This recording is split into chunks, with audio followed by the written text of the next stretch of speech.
Hello friends, नमस्कार दोस्तों। Knowledge for life group में आपका हार्दिक स्वागत है। वेलकम। तो दोस्तों, आज हम बात कर रहे हैं फिर से जो मृत राज्य कर्मचारी होते हैं, जिनके माता पिता मृत सरकारी कर्मचारी होते हैं और जो अनुकंपात्मक नौकरी लगते हैं, उनके बारे में हम चर्चा कर रहे हैं। तो प्रीवियस वीडियो में आपने जो मृत राज्य कर्मचारी थे, मृत सरकारी कर्मचारी थे, उनके आश्रितों से संबंधित कुछ बातें पढ़ी थी कि इनकी न्यूनतम जो आयु है वो कितनी होनी चाहिए। 16 वर्ष से 35 वर्ष, 16 से 18 तक आवेदन कर सकते हैं और 5 साल का इनको रिलैक्सेशन भी मिलता है। साथ ही साथ यदि बच्चे सरकारी जॉब में हैं तो भी जो पत्नी है, यदि वो जॉब लगना चाहे तो लग सकती है, परंतु पत्नी यदि सरकारी जॉब में है तो बच्चे जॉब नहीं लग सकते हैं। ठीक है, कहने का अर्थ ये है कि कहीं ना कहीं आश्रित बच्चे हैं। तो ये कुछ बातें पढ़ी थी। साथ ही साथ कंप्यूटर के लिए ज़रूरी नहीं कि कंप्यूटर का ज्ञान होना आवश्यक ही है, कंप्यूटर के बिना भी काम चल सकता है। आगे चल के जो कुछ भी प्रमोशन होता है या इंक्रीमेंट होता है, उसमें भले ही कुछ रुकावट हो जाए। तो नेक्स्ट हम बातें अब और चर्चा करते हैं योग्यता से संबंधित कि अनुकंपात्मक प्राप्त सभी जितनी भी विधवा महिलाएं हैं, विकलांग, कंप्यूटर ज्ञान और कंप्यूटर तक्षण परीक्षा से वह मुक्त होंगी। विधवा महिलाएं और जो भी विकलांग हैं उनके लिए RSCIT कंप्यूटर कोर्स अनिवार्य नहीं है। साथ ही साथ दोस्तों, आगे है मृतक आश्रितों की कनिष्ठ लिपिक ग्रेड द्वितीय पद पर अनुकंपात्मक नियुक्ति हेतु शैक्षणिक योग्यता कितनी होनी चाहिए। सीनियर सेकेंडरी या समतुल्य परीक्षा और साथ ही साथ कंप्यूटर की योग्यता होनी चाहिए।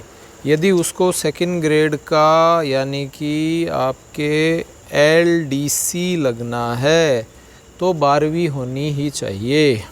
ठीक है, साथ ही साथ कंप्यूटर की योग्यता भी होनी चाहिए, परंतु ये कुछ छूट पहले दे रखी है, वो क्लियर है। मृतक आश्रित को परिवीक्षा काल में अर्थात 2 वर्ष में कंप्यूटर की जो योग्यता है वो अर्जित करना आवश्यक है, यानी कि 2 साल में वह कंप्यूटर की योग्यता अर्जित कर लेगा। यदि बाय द वे नहीं करता है तो जितनी विलंब होगी उतना ही उसका प्रोबेशन बढ़ता जाता है, प्रोबेशन उतना ही बढ़ जाएगा। उसे नियमित वेतन श्रृंखला तभी से दिनांक होगी जब उसने कंप्यूटर योग्यता अर्जित कर ली है। क्योंकि दोस्तों, वर्तमान परिवेश में आप देख रहे हो कि बिना कंप्यूटर के जो बाबू है, जो हमारे LDC या UDC हैं, वो कार्य नहीं कर सकते। क्यों? क्योंकि काफ़ी हद तक जो कार्य है वो सारा का सारा दोस्तों जो ऑनलाइन हो गया है। तो उस ऑनलाइन को करने के लिए कंप्यूटर का ज्ञान होना आवश्यक है। मृतक आश्रित कर्मचारी जिन्होंने राजस्थान मृत कर्मचारी आश्रितों को अनुकंपात्मक नियुक्ति 1996 के नियम के अधीन समयानुसार प्रशिक्षण या विभाग में कंप्यूटर परीक्षा उत्तीर्ण नहीं की हो और टंकन परीक्षा में सम्मिलित होने के लिए कम से कम कितने अवसर मिलेंगे दोस्तों? 2 अवसर मिलते हैं। ठीक है, कम से कम कितने हैं? 2 अवसर प्राप्त दिए जाएंगे टंकन परीक्षा में सम्मिलित होने के लिए। और दिए जाने पर पूर्व प्रशासनिक विभाग के सचिव का यह दायित्व है कि जो भी मृत आश्रित कर्मचारी है संतोषजनक हो जाए, उसके उपरांत टंकन परीक्षा उत्तीर्ण नहीं करता है तो कार्मिक विभाग को प्रस्तुत किया जाएगा। इसके उपरांत भी यदि टंकन परीक्षा उत्तीर्ण नहीं करता है तो यह प्रकरण फिर कार्मिक विभाग है उसको प्रस्तुत किया जाता है। टंकन जो परीक्षा है उसमें भाषा और साथ ही साथ अन्य ज़िलों में जो जिला कलेक्टर द्वारा आयोजित जो परीक्षा है समिति द्वारा वह ली जाएगी। 31 दिसंबर 2016 से पूर्व 31 दिसंबर 2016 इसका मतलब 2017 से पूर्व जितने भी सरकारी कर्मचारी हैं अभी तक टंकन परीक्षा उत्तीर्ण नहीं की गई है उनके लिए 30 जून 2020 ये डेडलाइन दी गई है। 2 विशेष टंकन परीक्षा आयोजित की जाएंगी। इनमें कार्मिकों के लिए टंकन में अंग्रेजी भाषा होगी और टंकन मतलब टाइपिंग, और उस टाइपिंग में 28 शब्द प्रति मिनट और हिंदी में 24 शब्द प्रति मिनट। इसमें से एक बारीय शिथिलता देकर अंग्रेजी भाषा में 20 शब्द प्रति मिनट एवं हिंदी में 16 शब्द प्रति मिनट मानकर परिणाम जारी किया जाए। ठीक है, इंग्लिश में थोड़ी स्पीड ज़्यादा यानी 28 और हिंदी में 24, लेकिन फिर भी शिथिलता मानकर 20-16 का रेशियो बना के और यह टाइपिंग की परीक्षा अधिकतम 2 वर्ष में वह उत्तीर्ण करे, प्रोफेशन आगे बढ़ जाएगा। ठीक है, ये कुछ जनरल बातें हैं जो मेरे ख्याल से आसानी से समझ में आ गई होंगी।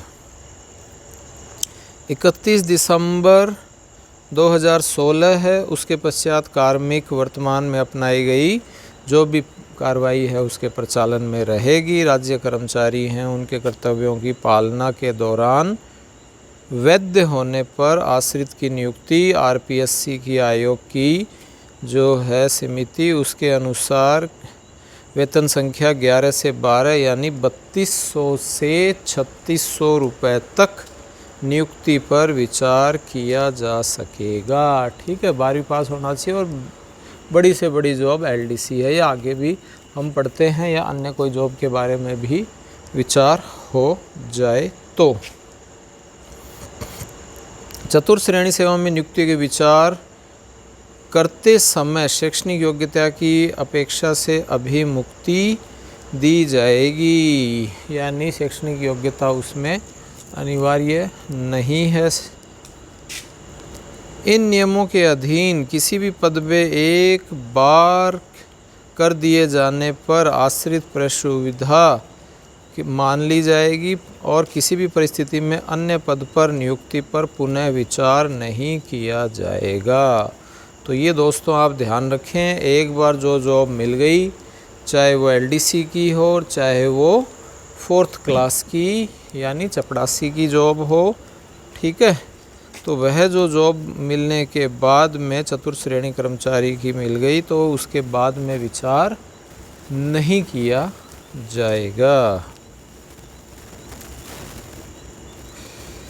कोई भी आश्रित है उसकी नियुक्ति के समय पूर्व में नियुक्ति प्राधिकरण समय स्वयं का समाधान करेगा। चरित्र और शारीरिक दक्षता संबंधी नियमों अन्य सामान्य शर्तों को देखते हुए सरकारी सेवा में बढ़िया तरीके से उपयुक्त है वह मान लिया जाएगा, नियुक्ति के लिए अन्यथा उपयुक्त है इन सारी शर्तों को नियुक्ति को देखते हुए।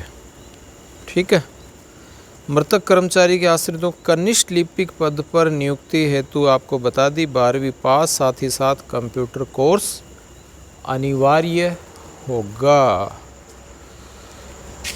फिर उसके बाद में दोस्तों क्या है, जो भी मृत सरकारी आश्रित और निर्धारित समयावधि में कंप्यूटर ऊर्जा अर्जित कर लेता है तो नियमित वेतन श्रृंखला उसको मिल जाएगी। बार बार वही बात रिपीट है, मृतक के आश्रितों को नियुक्ति नियम के अधीन केवल और केवल विधवा अध्यापक को प्रशिक्षण से छूट दी जाएगी, चाहे वो कंप्यूटर कोर्स हो चाहे वो टाइपिंग हो।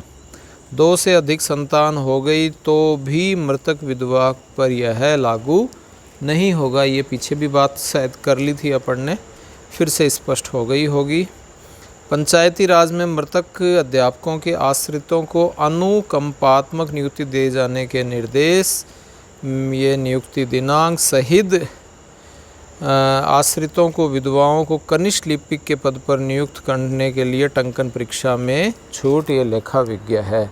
यदि कोई शहीद है और शहीद की कोई विधवा आपके टंकन परीक्षा से छूट तो है ही, साथ किस में लगती है दोस्तों, वह एलडीसी में कार्य करे।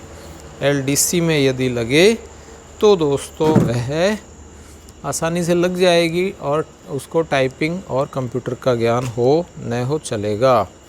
आतंकवादी कोई गतिविधि है, उसके पश्चात सशस्त्र सेना में शहीद हो गई तो उसके आश्रित को ग्रेड पे बढ़ जाएगी दोस्तों, 4200 नियुक्ति दी जाएगी। कोई आतंकवादी गतिविधि हुई है और उसके अंदर शहीद होने पर जो विधवा नौकरी लगती है वो 3200-3600 नहीं, सीधी 4200 ग्रेड पे में नियुक्ति दी जाती है। मृतक कर्मचारियों के आश्रितों को विभाग में 1700 से 2800 ग्रेड रिक्त पदों पर नियुक्ति देने के निर्देश। ठीक है, मृत कर्मचारी के आश्रित है ये दोस्तों 1700 से और 2800 है, ये आपके चतुर्थ श्रेणी बन जाता है।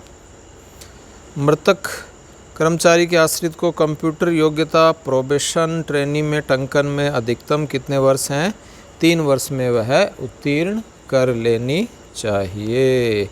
मृतक कर्मचारी आश्रितों को टंकन परीक्षा जिला स्तर पर आयोजित होगी, संशोधन उसमें होता रहता है। मृत राज्य कर्मचारियों के आश्रितों को टंकन परीक्षा की 2 वर्ष की अवधि बढ़ाने के लिए प्रशासनिक विभाग सक्षम है। यदि 3 वर्ष है फिर उसके बाद भी नहीं होता है तो 2 वर्ष और बढ़ा सकता है। मृतक आश्रित के रूप में चतुर्थ श्रेणी के पद पर नियुक्त विधवा हो गई और जो विधवा है चतुर्थ श्रेणी के पद पर आसीन हो गई कि कनिष्ठ लिपिक के पद पर पदोन्नति पर कंप्यूटर योग्यता से छूट होगी। चतुर्थ श्रेणी से वह भविष्य में यानी कि 4th क्लास से थर्ड ग्रेड में जाती है, एलडीसी में जाती है, तो भी उसको कंप्यूटर की अनिवार्यता है वो नहीं होगी। 12वीं कृषि विज्ञान से उत्तीर्ण विद्यार्थी है, प्रयोगशाला सहायक 3rd ग्रेड के पद पर शिक्षा विभाग में अनुकंपात्मक नियुक्ति हो सकेगी। 12वीं में यदि एग्रीकल्चर साइंस है तो उसको एलडीसी के पद पर लगा दिया जाएगा, यानी प्रयोगशाला सहायक ग्रेड 3rd के पद पर अनुकंपात्मक नियुक्ति हो जाएगी।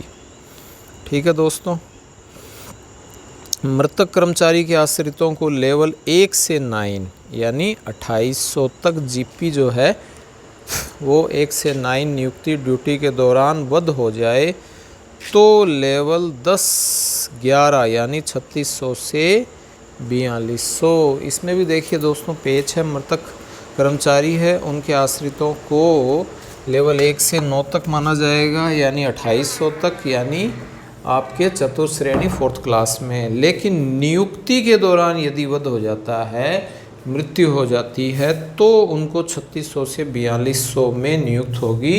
4200 कब होगी? आतंकवादी गतिविधियों में। अनुकंपात्मक नियुक्ति पर कार्यग्रहण नहीं करने पर दूसरे आश्रित की नियुक्ति पर विचार।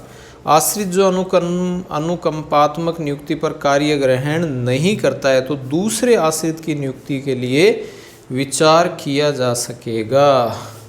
दूसरे आश्रित कौन है दोस्तों? यदि वह उस तारीख से जिसकी नियुक्ति व्यक्ति पर पूर्वोत्तर नियुक्त आदेश प्राप्त किया था 90 दिवस के भीतर आवेदन करता है। ठीक है, तो आश्रित है, अनुकंपात्मक नियुक्ति उसको चाहिए। पहला आश्रित आया, 90 दिन के अंदर उसने वो प्रक्रिया कर ली, आवेदन कर दिया, ज्वाइन हो गया तो अच्छी बात है। लेकिन दूसरे आश्रित की नियुक्ति पर विचार किया जाएगा यदि वो उस तारीख से जिसकी नियुक्ति व्यक्ति द्वारा पूर्वोत्तर नियुक्ति आदेश प्राप्त किया था 90 दिवस के भीतर आवेदन करता है। तो दूसरे वाला 90 दिन के अंदर आवेदन कर देता है तो वह उसकी जगह मान लिया जाएगा। उक्त जितने भी हैं वो सारे के सारे वर्ग 4 सेवा पर भी लागू होंगे। अन्य और निर्देशों की हम बात करें दोस्तों, तो अनुकंपात्मक आधार पर नियुक्त व्यक्ति परिवार के उन सदस्यों को जो मृत कर्मचारी पर आश्रित थे उचित तौर पर भरण पोषण करेगा, और ऐसा नहीं करने पर उसकी सेवा समाप्त की जा सकेगी। ठीक है, जो भी जॉब लग जाता है, जैसे बेटा जॉब लग जाता है तो उसके भाई हैं, बहन है, उसकी माँ है, उन पर वह पूरा भरण पोषण का कार्यभार आ जाएगा और वह उनको भरण पोषण में पूरी सहायता करेगा, और करना भी चाहिए, अन्यथा उसकी सेवा समाप्त हो सकती है। ठीक इसी प्रकार नेक्स्ट है, मृतक कर्मचारी के आश्रित द्वारा 90 दिन पश्चात आवेदन करने पर माननीय मुख्यमंत्री जो चाहे तो शिथिलन दे सकता है और 3 माह में नियुक्ति दी जावे। ठीक है, कर आश्रित है 90 दिन पश्चात करता है, 90 दिन पश्चात आवेदन करता है तो 3 माह में उसकी नियुक्ति देने के लिए मुख्यमंत्री शिथिलन दे सकता है। मृतक के आश्रितों की नियुक्ति हेतु कार्मिक विभाग भी शिथिलता देगा। मृतक राज्य कर्मचारी के आश्रित की नियुक्ति हेतु निर्धारित आवेदन पत्र पति पत्नी को भेजा जाए। आश्रित की नियुक्ति जो हुई है और उत्तरजीवी पति है या पत्नी है उसको भी भेजा जाए कि आपके बच्चे की, आपके बेटे की, बेटी की ज्वाइनिंग हो चुकी है। नियुक्त किए गए मृतक हैंडपंप मिस्त्रियों के आश्रितों को अनुकंपात्मक नियुक्ति दी जाएगी। नियमित किए गए मृतक हैं और वो हैंडपंप मिस्त्रियों के जो आश्रित हैं उनको भी अनुकंपात्मक नियुक्ति दी जाएगी।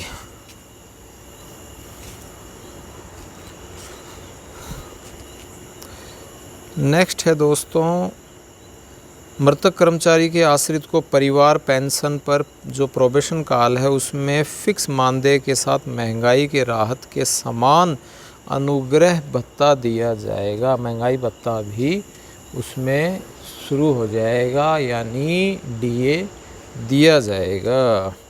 ये आदेश 2006 से प्रभावी हो गए हैं। प्रोबेशन के दौरान कार्मिक की मृत्यु हो जाती है तो भी आश्रित को नियुक्ति मिलेगी, यानी कम से कम 1 साल तक वह प्रोबेशन में अपनी नौकरी कर चुका हो तो। नेक्स्ट है दोस्तों, मृतक राज्य कर्मचारी में कोई भी आश्रित मृत्यु अथवा नियुक्ति के समय राजकीय सेवा में नहीं होने पर ही नियुक्ति दी जाएगी। मृतक सरकारी कर्मचारी है और उसका कोई भी आश्रित मृत्यु अथवा नियुक्ति के समय, मृत्यु हुई है और नियुक्ति के समय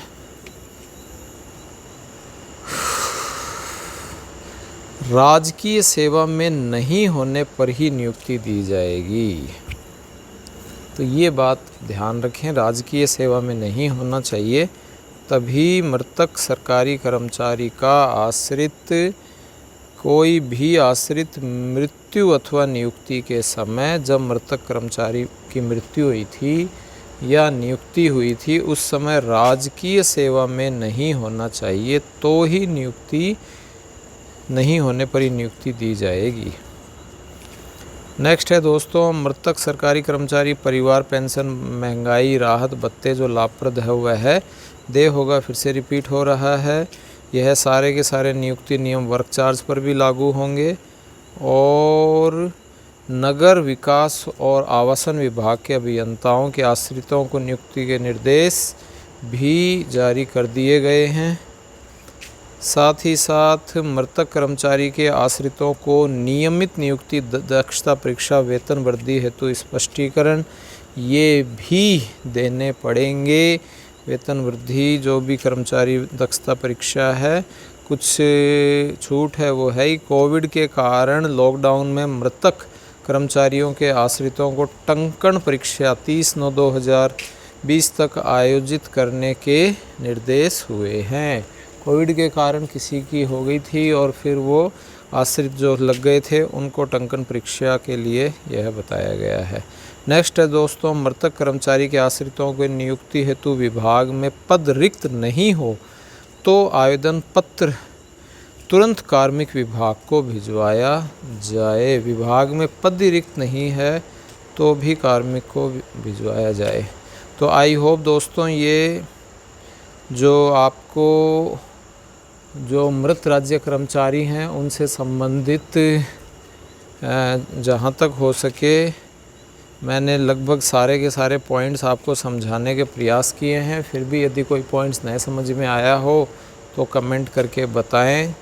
चैनल को सब्सक्राइब करें,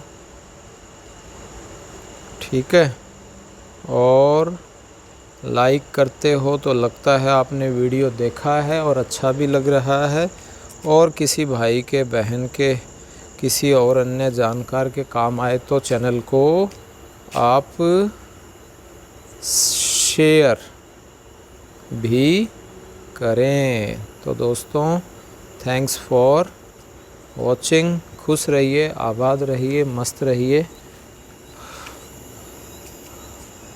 थैंक यू।